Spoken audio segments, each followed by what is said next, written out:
France আজকে চোখ ধাঁধানো মন ভোলানো ফুটবল খেলেনি।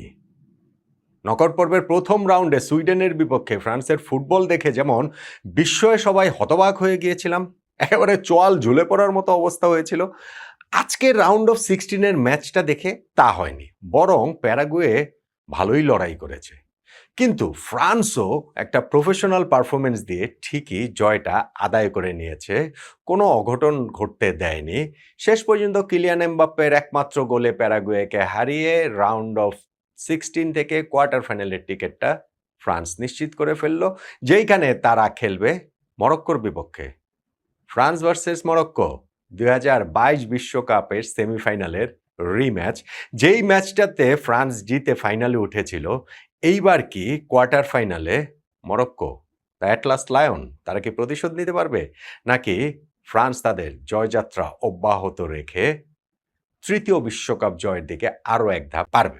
যাক, সেটা তো পরের ব্যাপার। কিন্তু এই ম্যাচটাতে রাউন্ড অফ 16-এ প্যারাগুয়ের সঙ্গে ফ্রান্সের যে লড়াইটা হলো, সেই লড়াইটা আসলে তো বেসিক্যালি এটা হওয়া উচিত ছিল, হওয়ার কথা ছিল, উচিত তো আর বলে কিছু নাই, কথা ছিল ফ্রান্স ভার্সেস জার্মানি। এই দুইটা দল যদি নিজেদের গ্রুপের গ্রুপ চ্যাম্পিয়ন হয়, তাহলে রাউন্ড অফ 16-এ দেখা হয়ে যাবে। এইটা এই বিশ্বকাপের প্রথম মহারণ হবে, প্রথম সবচেয়ে পরাশক্তি দলগুলোর ক্ল্যাশ হবে নকআউট পর্বে। এইটা তো ধরেন বিশ্বকাপ ড্রয়ের পর থেকে নিশ্চিত ছিল, এবং দুইটা দল গ্রুপ চ্যাম্পিয়ন হয়েছে। কিন্তু জার্মানি নকআউট পর্বের শুরুতেই হেরে গেছে প্যারাগুয়ের কাছে টাই ব্রেকারে, যেই কারণে ফ্রান্স ভার্সেস জার্মানি না হয়ে সেটা ফ্রান্স ভার্সেস প্যারাগুয়ে ম্যাচটা হলো। এবং প্যারাগুয়ে যে জার্মানিকে হারিয়ে দিয়েছে, তারা ফ্রান্সকেও যথেষ্ট প্যারা দিয়েছে, কেননা তারা গোল কনসিড করছিল না, কিছুতেই না। আমার অবশ্য খেলা দেখে কোনো সময় আমি ওটা সেন্স করি নাই যে ফ্রান্স খুব টেনশনে পড়ে গিয়েছে, বা তাদের মনে হচ্ছে যে তারা বিশ্বকাপ থেকে ছিটকে যেতে পারে, বা ধরেন Paraguay all of a sudden একটা গোল দিয়ে দিলে ফ্রান্স কি করবে। পুরোটা সময় জুড়ে মনে হয়েছে যে জাস্ট ম্যাটার অফ টাইম ফ্রান্সের গোল পাওয়াটা, কিন্তু সেই টাইমটাই তো আসছিল না। প্রথমার্ধ পুরোটা শেষ হয়ে যায়, ফ্রান্স কোনো গোল পায় না। সেকেন্ড হাফেরও ধরেন হচ্ছে গিয়ে ওই প্রথম যে 20 মিনিট চলে গেল, ফ্রান্সের কোনো গোল নাই। কোচ দিদিয়ের দেশম এই জায়গাটাতে চেঞ্জ করলেন। আগের ম্যাচটা তো সুইডেনের বিপক্ষে ফ্রান্স যেমন ফুটবলটা খেলেছে, এবং তাদের ওই ফ্রন্ট ফোর যেই ফুটবলটা খেলেছে, Kylian Mbappe, Michael Olise, Usman Dembélé এবং ব্রাডলি বারকোলা, তাদেরকে তো ওই কাহাই মাজেক, ফ্রান্সের যে ম্যাজিক স্কোয়ার, ম্যাজিক কোয়াট্রেট, যে তাদের ফ্রেঞ্চ ফুটবলে 80s-এর সেই প্লাতিনি, জিরেস, তিগানা এবং ফের্নান্দেস, তাদের সঙ্গে পর্যন্ত তুলনা হচ্ছিল।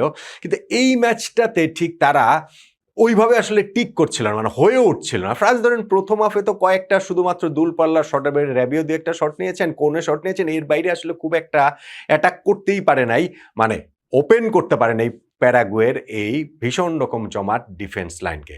সো সেকেন্ড হাফে কোচ ওইখানটাতে চেঞ্জ করলেন, চেঞ্জটা প্রত্যাশিত, ডেজায়ার ডোয়েকে পাঠিয়েছেন, এবং ডেজায়ার ডোয়ের একটা মেজি অ্যান্ড ম্যাজিক্যাল রান কিন্তু ফ্রান্সকে পেনাল্টিটা এনে দেয়, যেইটা তিনি হচ্ছে গিয়ে লেফট সাইডে বলটা ধরে চারজন প্যারাগুয়ের ডিফেন্ডারের মাঝখান দিয়ে ওইরকম কুইক ফিটে, দুর্দান্ত টেকনিক্যাল এবিলিটি ছাড়া এটা বের হয়ে যাওয়াটা সম্ভব না।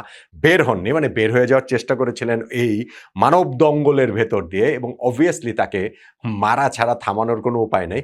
রেফারি সামহাও রাদার এই ইনসিডেন্টটা আসলে ওভারলুক করলেন, কিন্তু তাকে ওই ভিআরে আবারও পুরো ঘটনাটা দেখার যখন আমন্ত্রণ জানানো হলো, সেইখানে অবশ্য তিনি খুব একটা টাইম নেন নাই, এই 2-1 বার দেখেই তিনি এটা পেনাল্টির ডিসিশন দিয়ে দিয়েছেন, এবং আমার কাছে মনে হচ্ছে এটা রাইট ডিসিশন।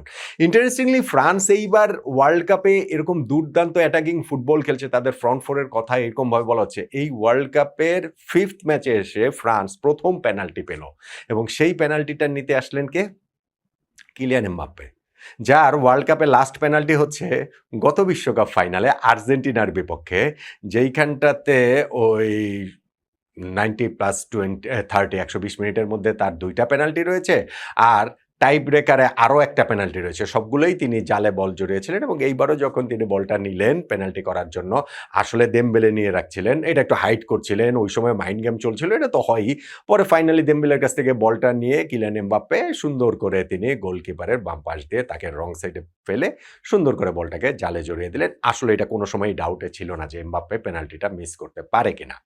ইনফ্যাক্ট আপনি যদি বলেন যে এরপরেও প্যারাগুয়ে তো আসলে এটাকে যেতেই হবে, এছাড়া তো তাদের কোনো অপশন নাই, কেননা নইলে তো বিশ্বকাপ থেকে তাদের বিদায় হয়ে যাবে। সেই চেষ্টাটা তারা কিছুটা করেছে। খুব যে সাফল্য পেয়েছে বা পাওয়ার মতো পরিস্থিতি তৈরি হয়েছে তা না। বরং এক্সট্রা টাইমে ওই সময় এমবাপ্পের আরো একটা গোল হয়ে যাওয়াটা উচিত ছিল।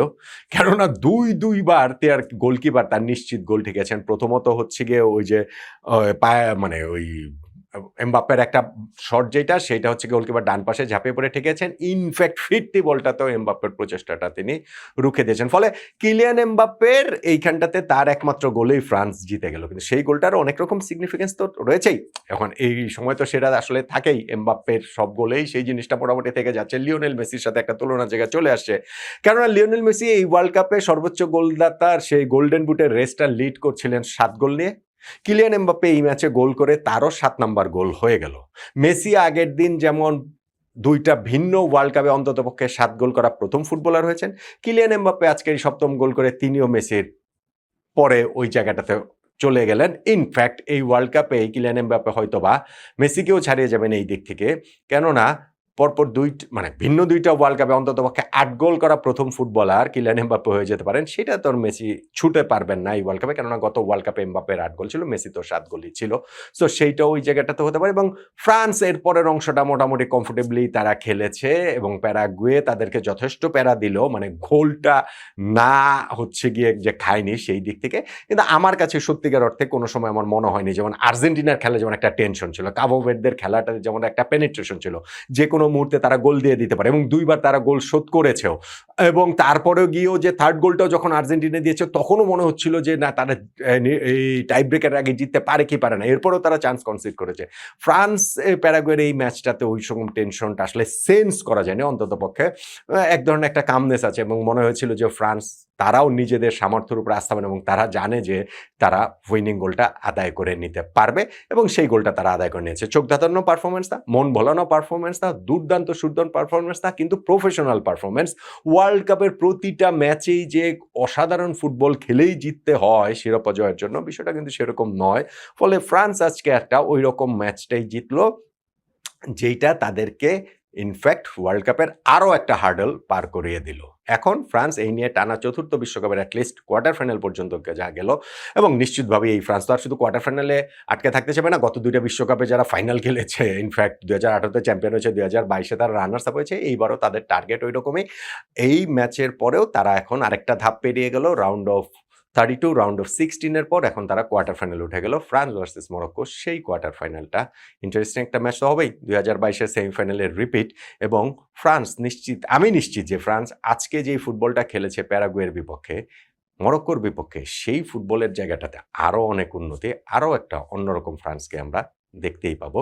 Kylian Mbappe, Ousmane Dembele, Desire Doue, Bradley Barcola, Michael ওলিসেদের যে ফ্রান্স, তাদের বিশ্বকাপের জয়যাত্রাটা অব্যাহত রয়েছে শিরোপায় চোখ রেখে।